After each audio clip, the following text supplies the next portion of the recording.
Salut tout le monde, c'est PrimeFX et on se retrouve aujourd'hui pour un nouveau tuto qui est l'épisode 5 de la série sur le CSS. Donc de quoi on va parler dans cet épisode? On va parler des liens. Donc j'avais déjà fait un épisode spécialisé en HTML pour vous montrer voilà comment créer vos liens pour aller d'une page à l'autre en HTML. Maintenant ça va être le même titre d'épisode sauf que ça va être pour le CSS. Donc on va voir comment styliser ces liens. Donc on va voir ça tout de suite. On va ouvrir un petit fichier. Donc j'ai fait un lien page 2 sur l'index qui va lier jusqu'à la page 2 et un autre sur la page 2 qui va lier jusqu'à la page 1. Voilà, donc pour pouvoir faire une boucle. Et j'ai fait mon fichier CSS qui ne contient encore rien. On va ouvrir notre index. Ici on peut cliquer voilà pour aller d'une page à l'autre comme ça très facilement. Et on va tout de suite s'attaquer aux propriétés. Donc qu'est-ce qu'on va voir ici? Ça va être les pseudo-classes. Donc qu'est-ce que c'est une pseudo-classe? C'est simplement ici on va avoir notre sélecteur et ensuite on va avoir notre pseudo-classe.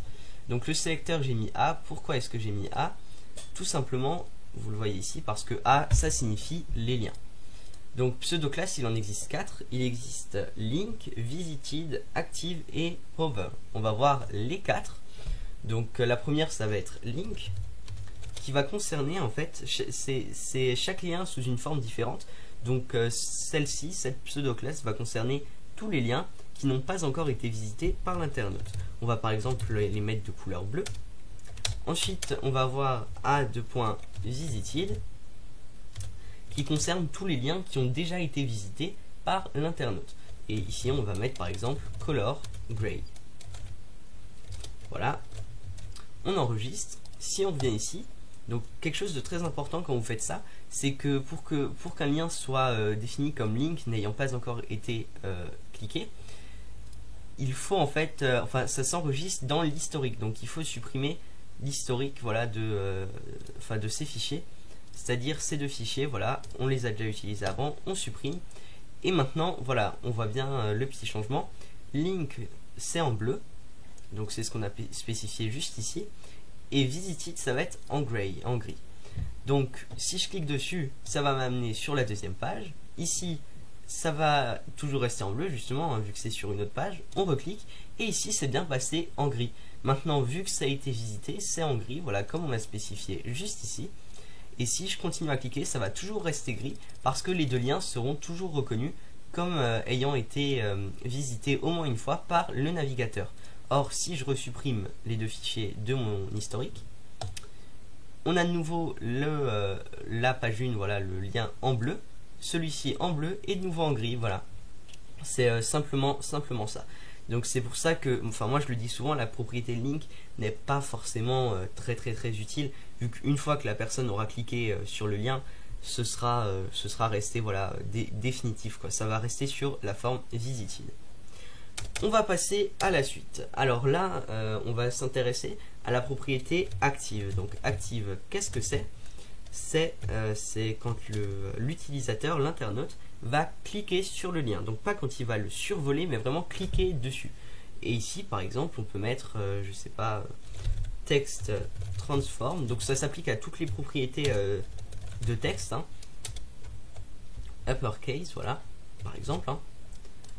On va reload la page et quand on va cliquer dessus, vous le voyez, hop, les liens vont se mettre en uppercase, c'est-à-dire en majuscule, et on va toujours changer d'une page à l'autre. Si je resupprime mon historique, hein, voilà, ça, on a l'habitude de le faire maintenant. On a de nouveau notre lien en bleu, comme avant, donc pour dire qu'il n'a pas encore été visité. Si on clique dessus, il va devenir en bleu majuscule, et si on relâche, on va aller sur l'autre page. Ensuite, pareil, on relâche, et là, maintenant, ça va être de nouveau en gris. Et si on lâche, voilà, maintenant ça va toujours rester en gris vu que ça a été visité. Donc ça c'est peut-être un petit peu dur à comprendre comme ça pour certaines personnes quand on le voit juste en vidéo. Donc le mieux vraiment c'est d'essayer par vous-même hein, de changer les propriétés. Restez pour l'instant peut-être sur des couleurs et pas d'autres propriétés. Vous mettez à chaque fois une couleur différente et vous verrez réellement par vous-même comment ça change. Mais surtout n'oubliez pas de supprimer à chaque fois dans l'historique les deux fichiers entre.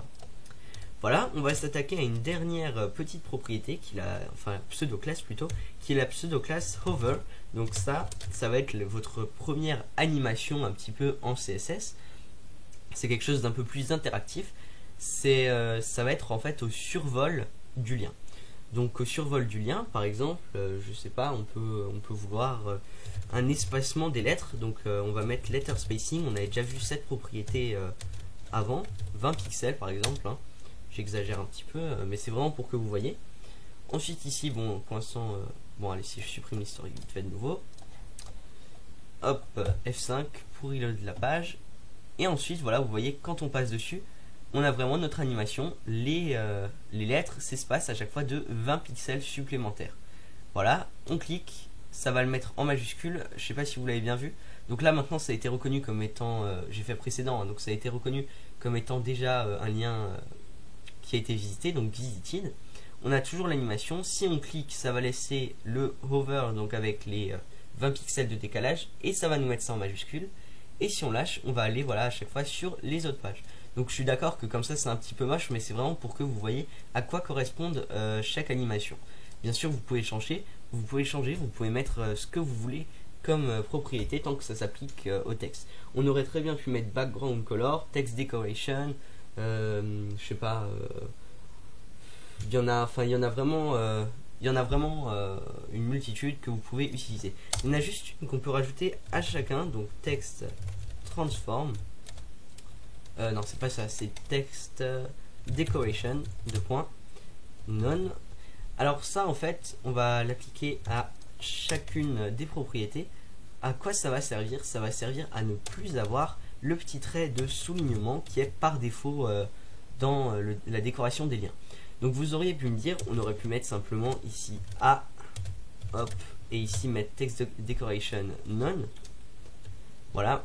Mais en fait non, parce que ça va un peu perturber le reste si vous voulez par exemple mettre une décoration sur enfin quelque part ailleurs. Ça va prendre none pour tout, donc si vous voulez par exemple mettre overline quelque part ou je sais pas une autre décoration hein, quelconque, ça va bugger l'ensemble. Donc le mieux en fait, ça vous fait quelques lignes en plus, je suis d'accord, mais le mieux c'est d'avoir la propriété à chaque pseudo-classe. On va ensuite actualiser la page et vous voyez qu'on n'a plus le trait de soulignement. On va aussi supprimer l'historique, voilà, supprimer. Et maintenant on voit bien voilà, qu'on a toutes les animations, mais qu'on n'a plus le petit trait de soulignement qui était en dessous. Voilà, donc c'était vraiment pour vous montrer comment styliser ou personnaliser vos liens. J'espère que ce petit tuto vous aura plu. Il n'aura pas été très très long non plus hein, pour un tuto CSS. Là c'est vraiment des petits tutos assez courts, mais c'est très très très utile parce qu'on le verra par la suite. On pourra faire de nos liens des blocs et faire vraiment des gros menus simplement grâce à tout ça. Voilà, donc comme dit, j'espère que ce tuto vous a plu, qu'il vous aura été utile, et je vous dis à bientôt pour une prochaine vidéo.